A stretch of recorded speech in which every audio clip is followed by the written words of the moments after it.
This channel does not promote any violent, harmful, or illegal activities. All content provided by this channel is meant for an educational purpose only.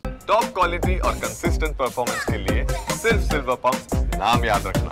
কেষ্টদার অনুগামী আপনারা সঠিকই বলেছেন। কেষ্টদার অনুগামী ছিলাম আমরা বিগত এক মাস থেকে পঞ্চায়েতের সাংগঠনিক বা প্রশাসনিক কাজকর্ম নিয়ে কেষ্টদার কাছে বারবার গেছি আমরা বনগ্রাম অঞ্চলের পক্ষ হইতে, কিন্তু আমরা বারবার যেও কোনো কাজে সুরা হয়নি বা আমরা অপদস্থ হয়েছি।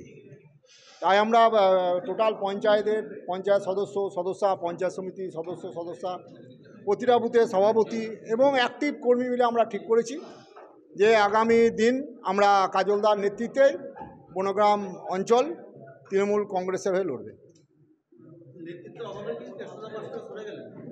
নেতৃত্বের অভাব বলতে ধরুন আমরা তো মমতা বন্দ্যোপাধ্যায় আর অভিষেক বন্দ্যোপাধ্যায় লেগে দল করি, উনি দায়িত্ব দিয়েছিলেন, কেষ্টদা জেলা সভাপতি ছিলেন, তারপরে হয়তো উনি সরে গেছেন, কোর কমিটি হয়েছে।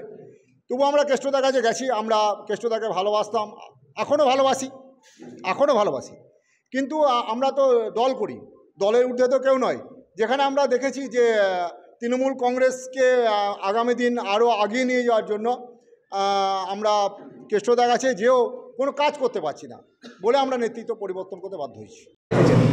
আজকে আমরা এসেছি, আমরা মাননীয় মমতা ব্যানার্জি এবং অভিষেক বন্দ্যোপাধ্যায় যে আমাদের কোর কমিটিকে দায়িত্ব দিয়েছে, সেই কোর কমিটির অন্যতম সদস্য কাজলবাবু, যিনি আমাদের জেলার সভাধিপতি।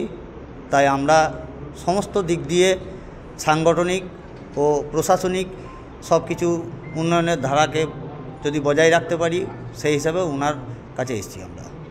এর আগে কি কাজলদার সাথে কি দেখা করেছিলেন?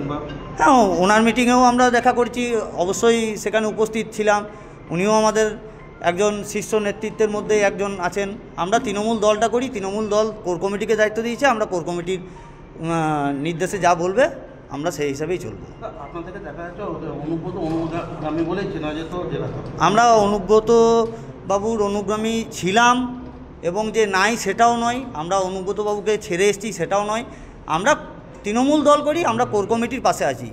আমাদের একটা সামান্য সমস্যা ছিল, যেটা আমরা দলীয় যে মেম্বার বা আমরা যে বুথের সভাপতি ছিলাম, আমাদের ওখানে যে কিছু মিছিল হলে আমরা জানতে পারছিলাম না, সেটা আমরা কেষ্টদাকেও বারবার বলেছিলাম।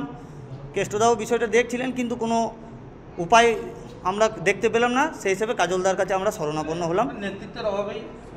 হ্যাঁ, কিছুটা হলেও তাই, কারণ আমাদের ওখানে যিনি দায়িত্বে আছেন উনি কোনো কিছু আমাদেরকে জানান না। তাছাড়া আমাদের বরাবর আমাদের প্রত্যেক মানুষের যেমন দীক্ষাগুরু শিক্ষাগুরু থাকে, আমরা সাঁইথিয়া দেবাশিস স্যার হাত ধরে রাজনীতিতে এসেছি এবং আমাদের লোকাল অভিভাবক তুষারকান্তি মণ্ডল আমাদের উপপ্রধান এবং অরবিন্দু ব্যানার্জি, ওনাদের নেতৃত্বেই চলি। ওনারা আমাদের গার্জেন, ওনারাও সকলে আমাদের সমস্ত মেম্বার নিয়ে এসছেন। আমরা সকলে ওনাদেরকে নিয়ে ওই কাজলদার নেতৃত্বেই চলব। দেখুন, সাঁইথিয়া বিধানসভার বনগ্রাম জিপি থেকে বনগ্রাম জিপি গ্রাম পঞ্চায়েতের প্রধানসহ তিস্তর গ্রাম পঞ্চায়েতে উত্তীর্ণ জোড়া ফুল চিহ্নে সমস্ত জনপ্রতিনিধিরা এবং ওখানকার যারা ধারক বাহক তারা সকলে এসেছিল। বীরভূম জেলার 167টা গ্রাম পঞ্চায়েতের মধ্যে বনগ্রাম জিপি বর্তমানে 15 ফিনান্সে 1 নম্বরে আছে। সর্বত তাদেরকে সাধুবাদ জানানোর কথা ছিল, সেই হিসাবেই তাদের সঙ্গে কথা হয়েছে আমার, এবং তারা এসেছিল, তাদেরকে সাধুবাদ জানিয়েছি। এবং ওই গ্রাম পঞ্চায়েতের যদি কোনো দিক দিয়ে কোনো ঘাটতি বা কোনো খামতি থেকে থাকে উন্নয়নের দিক দিয়ে, সে বিষয় নিয়ে আলোচনা হয়েছে এবং সেগুলো লিখিত আকারে বীরভূম জেলা পরিষদে দেওয়ার কথা বলেছি। দিলে বীরভূম জেলা পরিষদ আধিকারিকদের সঙ্গে নিয়ে যত দ্রুত সম্ভব ওই অঞ্চলের যে ঘাটতি বা খামতিগুলো আছে সেগুলো পূরণ করার চেষ্টা করব। তাছাড়াও আরেকটা কথা বলি, যে প্রশ্ন আপনারা করছেন, আমি 365 দিন মানুষের পাশে থাকার চেষ্টা করি। সকালে উঠে আমার বাড়িতে যাবেন, গিয়ে দেখতে পাবেন 70 থেকে 80 জন মানুষ আমার সাথে কথা বলার জন্য আসে। তাদের বিভিন্ন অভাব অভিযোগ থাকে, সেগুলোকে পূরণ করার চেষ্টা করি। এটা আমার নিত্য নৈমিত্তিক কাজ। আমার কাছে এটা নতুন ঘটনা কিছু নয়। হয়তো আপনারা আজকে দেখেছেন বলে আপনাদের মনে হচ্ছে এটা নতুন ঘটনা। তারা বলছেন যে অনুব্রতর কাছে গিয়েও কোনো হেল্প পাওয়া যায় না। দেখুন, সেটা তাদের বিষয়, কিন্তু আমাকে হেল্প করার জন্য, আমাকে সহযোগিতা করার জন্য মাননীয় মুখ্যমন্ত্রী মাননীয় মমতা বন্দ্যোপাধ্যায় এবং আমার দলের সেনাপতি অভিষেক বন্দ্যোপাধ্যায় বীরভূম জেলার সভাধিপতি আসনে বসিয়েছেন বীরভূম জেলা উন্নয়নের স্বার্থে। সেটাই আমি নিঃস্বার্থভাবে করে চলেছি, করে যাব।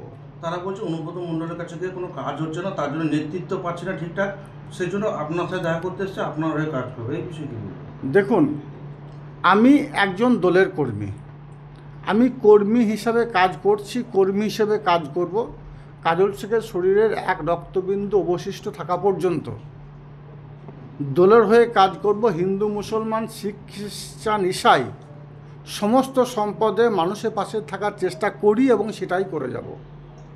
কে কাজ করেছে আর কে কাজ করে নাই, যে করে না সেটা তার ব্যাপার, সে প্রশ্ন তাকে করাই উচিত। আমি কাজ করছি, মানুষ আমার কাছে আসছে, আমি কাজ করব। মমতা বন্দ্যোপাধ্যায় নির্দেশ দিয়েছে।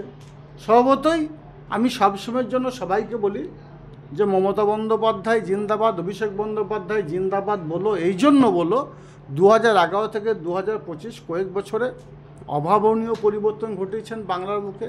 শিক্ষা, স্বাস্থ্য, কর্মসংস্থান, বাসস্থান প্রত্যেকটি ক্ষেত্রে তিনি উন্নয়নের মাধ্যমে মানুষের মনের মণিকোঠায় পৌঁছে গেছেন। স্বভাবতই আমাদের সকলের উচিত নিজের অনুগামী তৈরি না করে মমতা বন্দ্যোপাধ্যায়ের অনুগামী হওয়া। সবাইকে বলবো, আসুন আমরা সকলে মিলিতভাবে সংঘবদ্ধভাবে একত্রিতভাবে আলাপ আলোচনা সাপেক্ষে মমতা বন্দ্যোপাধ্যায়ের অনুগামী হয়। মমতা বন্দ্যোপাধ্যায় বীরভূম জেলায় যে কোর কমিটি তৈরি করেছেন, আসুন আমরা সকলে মিলিতভাবে আলোচনা সাপেক্ষে বীরভূম জেলা উন্নয়নের স্বার্থে, মামাটি মানুষের উন্নয়নের স্বার্থে, হিন্দু, মুসলমান, শিখ, খ্রিস্টান, ঈসাই সমস্ত সম্প্রদায়ের মানুষের উন্নয়নের স্বার্থে আমরা সদা সর্বদা নিজেদেরকে নিয়োজিত রাখার চেষ্টা করি।